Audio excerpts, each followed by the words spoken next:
Hi friends, welcome back to Sai Surya cooking channel. Radish అదేనండి, ముల్లంగి దుంప ఉంది కదా, దీంతో కర్రీ చేస్తాను. అంటే ఈ దుంపలతో కాకుండా ఆకులతో నేను ఫ్రై చేసి చూపిస్తాను. దుంపలతో రెసిపీ తర్వాత చేసి చూపిస్తాను. వీటితో కూడా చాలా టేస్ట్గా ఎక్సలెంట్గా ఉంటుందండి. మనం యాక్చువల్గా అయితే దీన్ని వేస్ట్గా పడేసే వాళ్ళమే. మా ఆయన చెప్పారండి, బాగుంటుంది కర్రీ, చాలా బాగుంటుందని తాను చెప్పాక నేను చాలాసార్లు వండా. సో ఈరోజు నేను కూడా మీకు చేసి చూపిస్తాను. ఇవన్నీ ఎలా తీసుకున్నామని బాగా ఫ్రెష్గా గ్రీన్గా ఉన్నవి తీసుకోవాలి. ఎల్లో కలర్లో ఉన్నవి అన్నీ పడేయండి. సో అన్నీ ఇలాగే తీసుకొని మంచి ఎల్లో అవన్నీ ఏర్ పడేసుకొని నీట్గా బాగా ఆకుపచ్చగా ఉన్నవి మాత్రం కట్ చేసుకోవాలండి. ఓకే, ఇదంతా ప్రాసెస్ మొత్తం ఇదంతా కటింగ్ అంతా అయ్యాక స్టార్ట్ చేద్దామండి. ఓకేనండి, ఇది ఇలా కట్ చేసుకొని నీట్గా కడుక్కొని వడకట్టి ఒక పక్కన పెట్టుకోండి. అలాగే కొద్దిగా పెసరపప్పు, కట్ చేసి పెట్టుకున్న ఆనియన్స్, టొమాటోస్, పచ్చిమిర్చి పోపులు అయితే వేసుకుందాం. ఫస్ట్ అయితే పెసరపప్పు వేయించుకుందాం. స్టవ్ వెలిగించుకొని ఒక కళాయి పెట్టుకోండి. ఈ పెసరపప్పుని కొద్దిగా వేసుకుందాం. ఓకేనండి, ఇలా కొద్దిగా లైట్గా వేయించుకొని దీన్ని మళ్ళీ అదే బౌల్లోకి తీసేసుకోండి. ఓకేనండి, పెసరపప్పు తీసుకున్నాం కదా, ఒక 2 టేబుల్ స్పూన్ అంత ఆయిల్ వేసుకుందాం.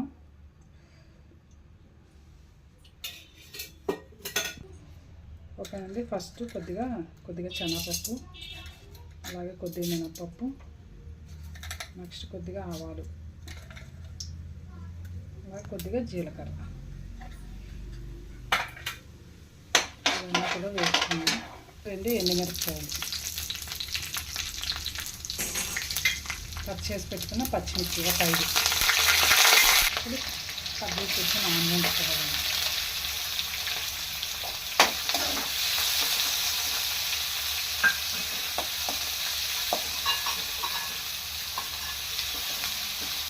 కొద్దిగా అల్లం వెల్లుల్లి పేస్ట్ అండి దంచుకున్నాను, అది దంచి వేసుకోండి.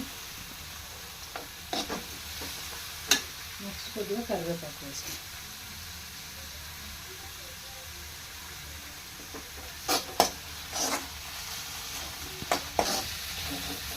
వేగుతుంది కదా, ఇందులోనే కొద్దిగా పసుపు వేసుకుందాం. 1 స్పూన్ అంతా పసుపు వేసుకుందాం. ఆనియన్స్ కొంచెం గోల్డ్ కలర్ వచ్చే వరకు వేయించుకోవాలండి.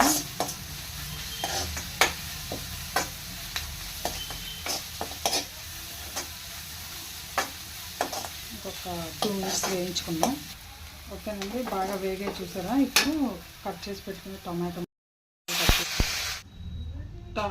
వేసుకున్నాం కదా, ఇప్పుడు టమాటా కూడా వేయించుకుందాం. టమాటా వేయించుకున్నాం కదండి, అది వేసిన తర్వాత ఒక 5 నిమిషాలు వేగింది. ఇప్పుడు కడిగి పెట్టుకున్నాక ఈ ముల్లంగి ఆకుకూరను వేసేసుకున్నాం.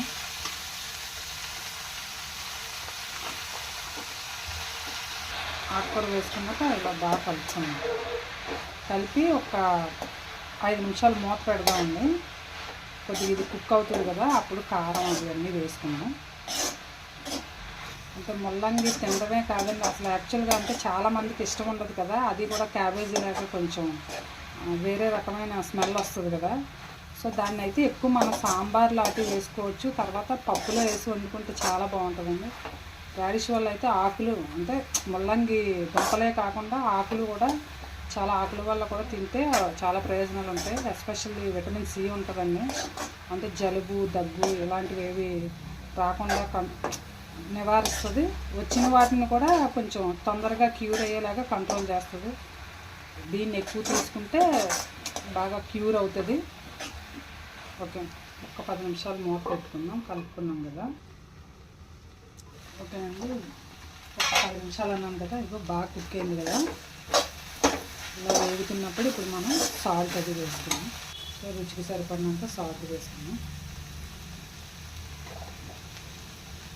నెక్స్ట్ ఒక 1/2 స్పూన్ అంతా ధనియాల పౌడరు, అలాగే ఒక 1/2 స్పూన్ అంతా జీలకర్ర పొడి, కారం ఒక 1 స్పూన్ అయితే సరిపోతుందండి. మనం ఆల్రెడీ ఎండుమిర్చి అన్నీ వేసాం కదా,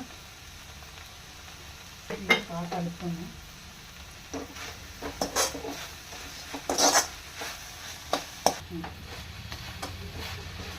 బాగా కలుపుకున్నాక మనం ముందుగా వేయించుకున్నాం కదండి పెసరపప్పు, దాన్ని కూడా వేసుకొని ఇంకొక 10 నిమిషాలు మళ్ళీ మూత పెట్టుకుందాం.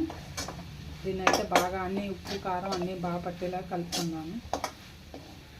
వేయించుకున్నాం కదా, వేయించి కడుక్కున్న పెసరపప్పుని ఇలా పైన వేసుకొని బాగా కలుపుకొని దీన్ని కూడా మూత పెట్టుకున్నాం.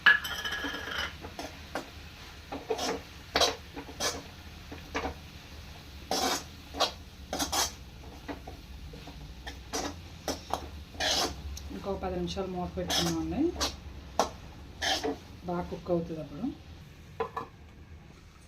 ఓకేనండి, 10 నిమిషాలు అయిపోయింది కదా, చూసుకున్నాను. కర్రీ అయితే కంప్లీట్గా రెడీ అయిపోయిందండి.